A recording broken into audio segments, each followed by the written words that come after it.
Welcome to the Happy Black Woman Podcast, where we're on a mission to empower women to transform their lives through personal development and entrepreneurship. We bring you all the information, inspiration, and motivation you need to create a life of happiness, success, and freedom.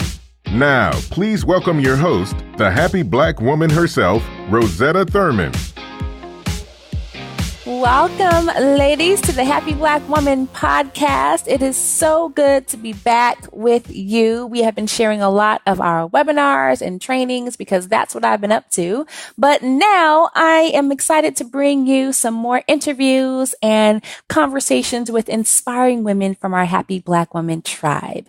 So today I have with me my guest, Jessica Journey. Jessica is a speaker, a coach, and an entrepreneur. She has also been such an amazing part of our community over the past few years. You may have seen her in some of our event videos dancing because she has come to every Happy Black Woman event, and she is now in our Happy Black Woman Mastermind program, just truly growing her business and inspiring so many of us along the way. So welcome, Jessica. Thank you, Rosetta. I'm so excited to talk with you today and to connect with your tribe. Yes. We were just talking beforehand. We were trying to get this recording started. It wouldn't work. And now it's working beautifully. And I said, that's how I know it's going to be a powerful conversation. So you guys definitely get your notebooks ready because we're going to be dropping some knowledge today. I just can feel it. So I am so delighted to have you share with people because a lot of women in our tribe have got the chance to get to know you and to experience you, but tell everyone else who hasn't had a chance yet, what is it that you do? Yeah, so I provide direct solutions to high achieving women entrepreneurs, especially speakers, coaches, and consultants.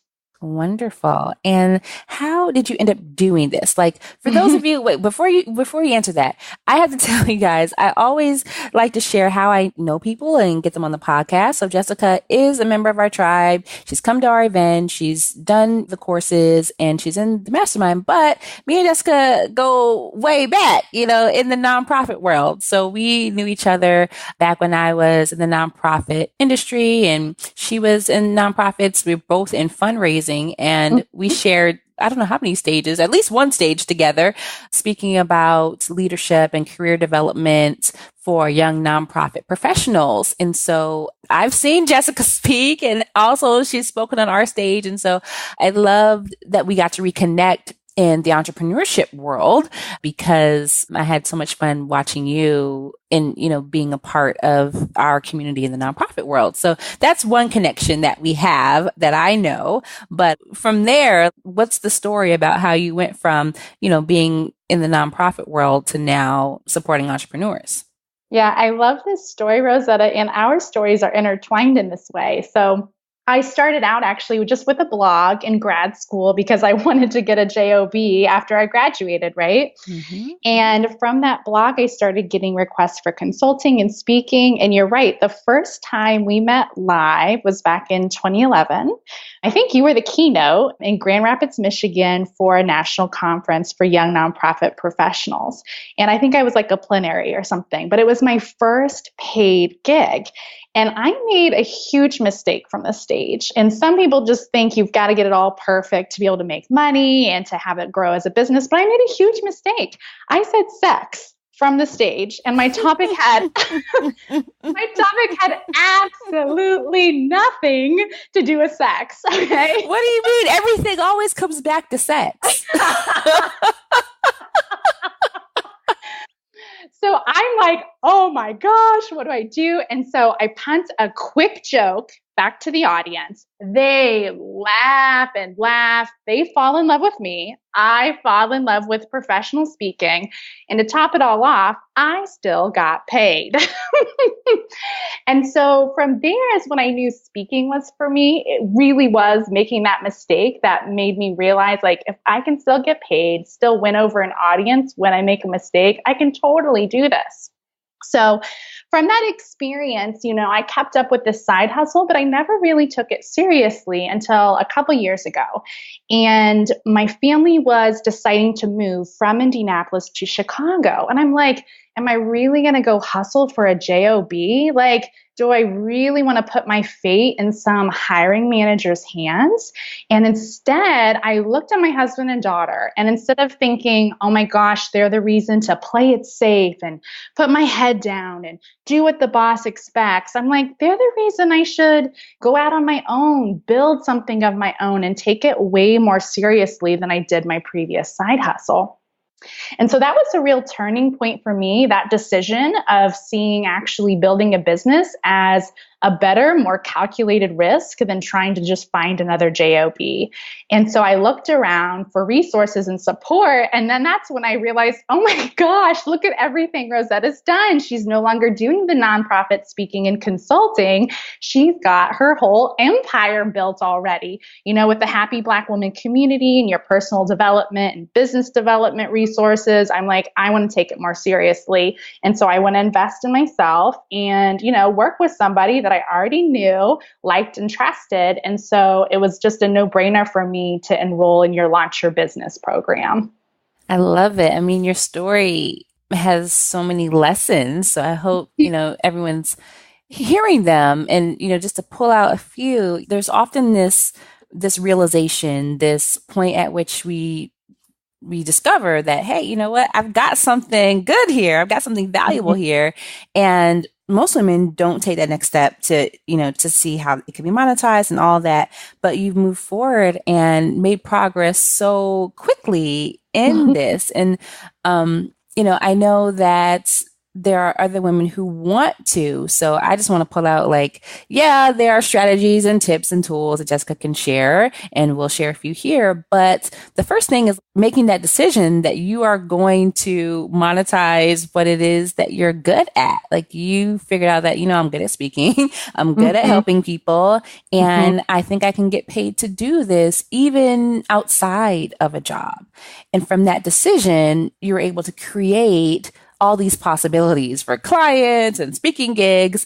And so I want everyone to know, number one, it's a decision. And then number two, you shared that you didn't do it perfect.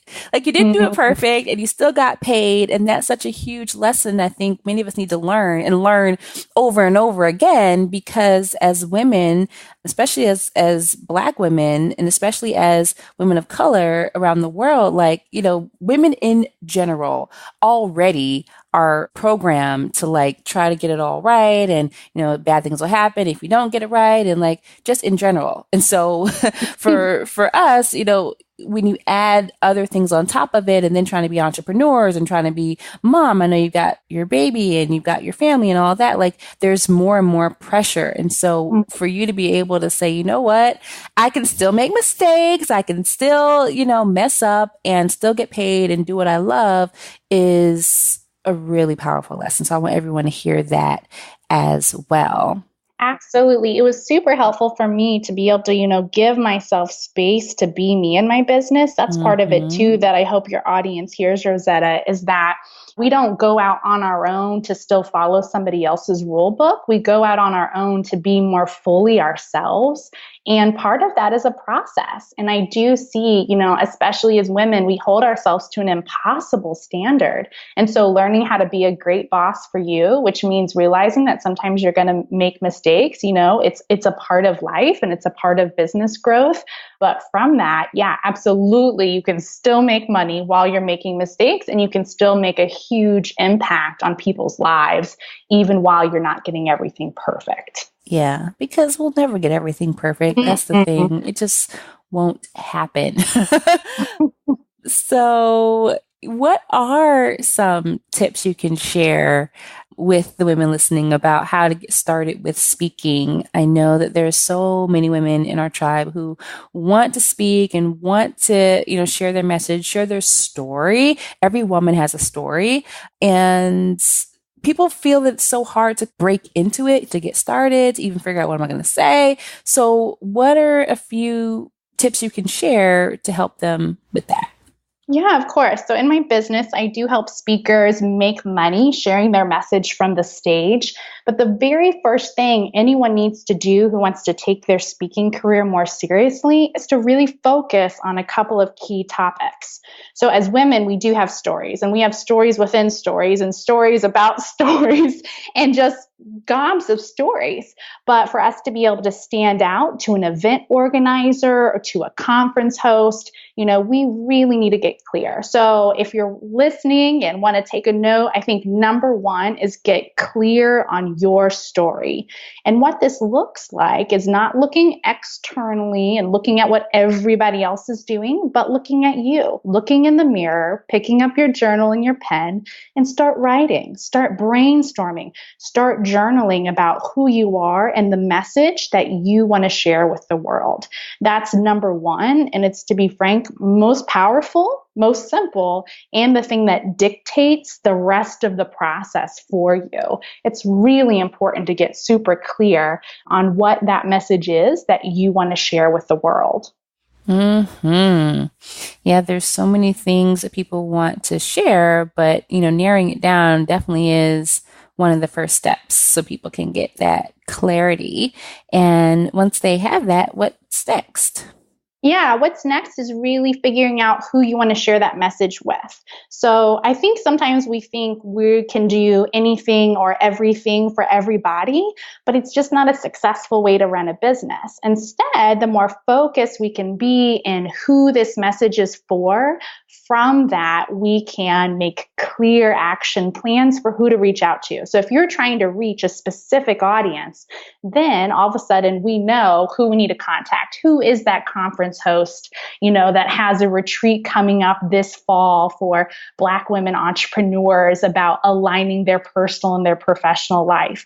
That's the speaking stage that I want to be on. And so then we're not, sending out speakers requests willy-nilly, but instead we're focusing on those things that are not only most aligned, number one, with our story, but number two, most aligned with who we want to share this specific message with. Yeah, that is really important. I mean, a lot of people, they think, oh, my message is for everybody. And your message can help everybody, just like my message can help everybody. I am Happy Black Woman, but I don't just speak about Black women. I speak about topics that can relate to everybody, but my preference is, to serve as many Black women as possible. But there are certain audiences that are going to resonate more easily with the message. So, I would probably not be invited to a lot of different, organizations just because of who I am. I'm not going to resonate with the Southern Republican, whatever, right? They're not going to invite me to come and speak. So your message is not for everyone. Probably not necessarily going to resonate with a room full of, corporate white guys. Even if your topic is a corporate topic, it's not, there's a resonance there. And I think sometimes we try, like, we're so afraid of getting rejected. Like, we put ourselves out there in places that we're not really meant to be so that we get rejected. And then it gives us an excuse not to speak. Like, go where your message is going to be well received. So, Jessica's spoken on my stage many times, sharing her story and inspiring, the women in our audience. So obviously, that's a group that she can continue to speak to. If you've spoken to your church or your sorority or wherever, like, those are the kinds of people that you want to find more of, not like random people that, they're not going to get your jokes. They're not going to laugh when you say sex, they're going to be, there's some people that would be so appalled by that, but you definitely got the right audiences. Yeah, it's so important. And from there, it just snowballs, because if you connect with the ideal client, who's the person that pays you to speak at the event, and you're speaking and directly to the hearts and minds of the people in the audience who are also an ideal audience for you, then your success as a speaker just snowballs, because then there's someone else in that audience that's connected to another event that you are perfect for, versus I have made this mistake myself. You say yes to a speaking gig. It's a good ideal client, but it's not a great audience fit. and you're there and they don't love you as much as you love you and they don't love you as much as you deserve to be loved. And at the end of the day, it falls flat and it doesn't turn into new clients for you. It doesn't turn into book sales for you. It doesn't turn into that next speaking gig because it's not in alignment. And so I really think it's important, again, not to look for answers from everybody else, but turn inward and figure out what's your story and who truly is it for. Yeah, definitely. I have had those moments too where, I'm not speaking to the choir. Okay, I got it. I need to maybe do some tweaking with my audience. So, cool. So once we have our topic and we are clear on our audience, what should we do next? You know what? I'm a rip and rear type of gal. So I am so crazy and bold. I just start asking people for gigs, right? And that's what I recommend that my clients do. Don't sit in your room by yourself trying to get it perfect before you announce. Instead, go ahead and let people that you already know that you are available as a speaker. And here's your signature topic. And here's how they contact you in order to set up a speaking gig at their next event. So it doesn't have to be perfect. It doesn't have to be all together for you to be able to reach out to people who already know you, already like you, already want to see you succeed, and let them know that you have a topic that you are passionate about sharing at an upcoming event. And I have seen my clients book gigs literally within days of working with me because they've taken it seriously and just ripped off that Band-Aid and said, okay, I'm going to make it happen. I'm going to send out an email. Okay, I'm going to make 5 phone calls. Okay, I'm going to post something on my LinkedIn. And instead of sitting around and thinking people are going to come to you, people don't know you're available unless you tell them. And people don't know how to connect with you unless you're super clear. So I'd really encourage your audience, anyone who's listening today, to really think through, how can I let people that I already know hear this great news that I'm available to speak on this specific topic? It's literally that easy. And if you make it more complicated, you will not be as successful. Yeah, I love that kind of underscoring the importance of putting yourself out there, because just because you declare yourself as a speaker and you got your topics and you know your audience, that doesn't mean that people are going to randomly contact you for speaking gigs. It is an active thing that you have to do. And so I love that suggestion to just start reaching out to people and letting people know that this is what you're doing, because you never know where that, first or next gig is going to come from. Absolutely. I think we count people out. So for example, when I work with my clients, Rosetta, I tell them to literally write down every single person they know. And we are quick to say, oh, well, that person's, on maternity leave right now, so she wouldn't be connected. Or, this person recently retired. I'm like, oh my goodness, those are people that still are alive and breathing and have friends and colleagues and contacts, and you're counting them out. Don't dictate someone's no. Instead, be open to the possibility that someone you know might be connected to your next speaking gig. Yeah, I love that. Don't dictate someone's no, because it's you have an expectation that they're going to say no. So you almost don't even want to send it to them. And the truth is, the bigger your network, the more people you send your information out to, the better chances you have of getting a gig, because you truly just don't know where it's going to come from. So don't try to play God and try to say, oh, well, it's not going to come from there, and it is going to come from there. And, you get very pleasantly surprised, because you cannot plan this stuff out down to the T. Yeah. Cool. So I know that you have been doing this for a while and been speaking for a while. We went way back to 2011. I was like, wow, was it that long ago? That was a while ago. So you've been doing this for a while and going through the stages of doing this while you were working full time, and then being married and having your child, and, now raising. So there's been different aspects of your life that you had to navigate in order to get your message out there. So how do you stay focused and productive on this piece when you've got all these other things going on in your life, from the job and the family and all that? What do you do that works?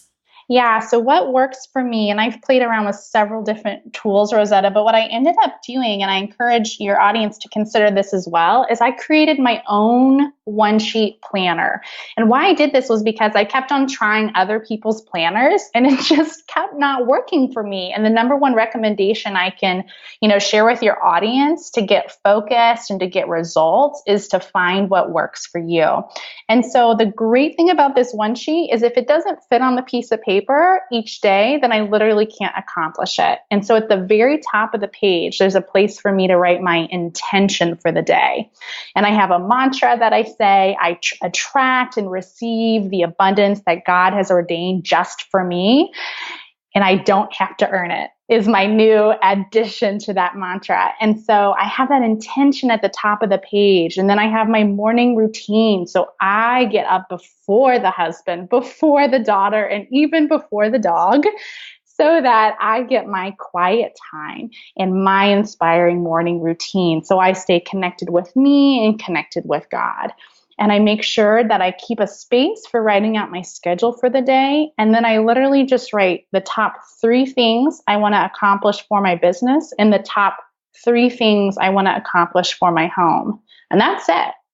I try to keep it simple, keep it focused, especially for my overachieving women entrepreneur clients. I find that we want to create a to-do list that's 1,000 items long, and then we're overwhelmed, and then we're doing things that actually don't get us results, and then we're avoiding the things that are actually most important for getting those results in our business. So I've really had to become more self-disciplined, especially with the husband, daughter, and dog, to make sure that I'm focused on those top 3 things for business and those top 3 things for home, no matter what. Yeah. I love that you said to keep it simple, because there's so many tools and, different things that people can do. And it's almost like that process can overshadow what's the big picture, because all we were trying to do is live our lives, make a difference, and we just need something that's going to work. So I love that you encourage people to do what works for you and what's in alignment with where you are in life, because everybody's different. People, they say, oh, well, Rosetta, you do all these things, but you don't have children. And I'm like, yeah, I don't. So my process is going to be different than someone else's process. And so that's why I love having, mamas on the show, because you could say, you can learn about how does it work when you have a daughter and a husband and a dog and all of that. We all have to have a process. We all have to have some type of strategy. Otherwise, we're just kind of winging it every single day. And that doesn't work for anybody. Yeah. And I'd love to just add something there, Rosetta. There's this, I consider it a cultural myth. It's a story that society tells us that once you become a mom, it's harder to be a good employee. Once you become a mom, it's more challenging as a business owner. But truly, in my experience, I found the opposite to be true. Yes, I had to shift how I approached my business. Yes, I had to shift my daily routine. But in the end, I'm actually way more motivated than I was as a single person. I'm way more motivated as I was before I became a parent. And I use my time way more wisely now, because I'm so focused on, listen, if I'm not with baby girl, I better be doing something that matters, that's making a difference in the lives of my clients and is bringing in money for my family. Because each moment, each hour away from my husband and my daughter, that's priceless time. And so I have to make sure that I'm using that time as best as possible. Yeah, that's a great point. As I've heard that from women as well, that you end up having to be more protective of your time and, be more selective of what you do in that time. And that is something that I tell people it's almost an asset, because I can waste a lot of time because I don't have to, put anybody to bed or take baths and all of that. So you don't have the luxury of wasting time, and that gives you the opportunity to make a lot of progress in your business and your career. So when it comes to your inspiration, you've shared a little bit of your practices, but is there a book that you have read that you could recommend to our ladies that's inspired you along the way? Absolutely. So a book I just absolutely adore. I first read it in high school. It's called The Alchemist, and it's by Paulo Coelho. And I've read it multiple times since then. And I literally can still tell you the opening line. The boy's name was Santiago. And like that gets me every time. I don't know why. It doesn't make logical sense, but I don't want to give a spoiler to the book, Rosetta, but I think you read it too. I just want to say, like, my point, my moment in that story is when Santiago speaks with the wind. And it's just a moving experience. And if you can get in the mind and heart of the book, it really can be a transformative and, to be frank, very simple and quick read. Yeah. So it's The Alchemist by Paulo Coelho. The Alchemist is definitely one of my favorite books. And I know a lot of you ladies have read it, but for those of you who haven't, it is essential. To me, the book is all about purpose.